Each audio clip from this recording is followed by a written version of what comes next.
So basically what we do is that like a lot of people, I mean, we have different services that we offer, but our bread and butter and when people hire us the most is for redesigning their website. So a lot of business owners will have already pre-existing websites, or if they're a new venture, we have multiple entrepreneurs that are still entrepreneurs and they're looking to deploy a new one and they're super busy. So of course they're like, hey, Pete, I want you to build this new website, help me out with it. So you have those two camps.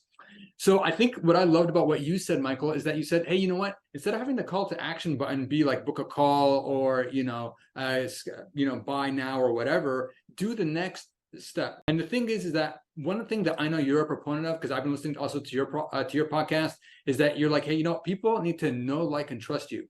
So how can you get people to know, like, and trust you? Is to give them something of value. So usually that's going to be a lead magnet. That's what we call it. And basically you're going to give something away for free in exchange for their email address at least. Yep. All right.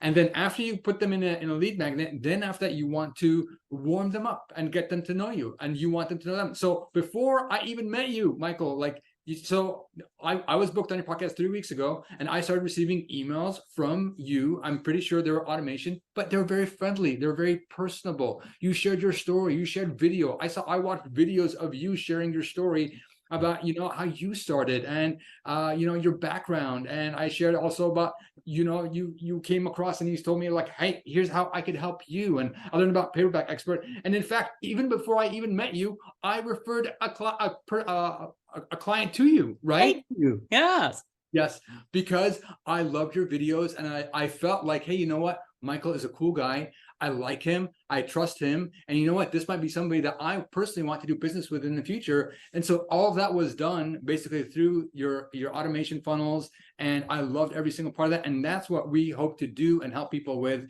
in their business as well.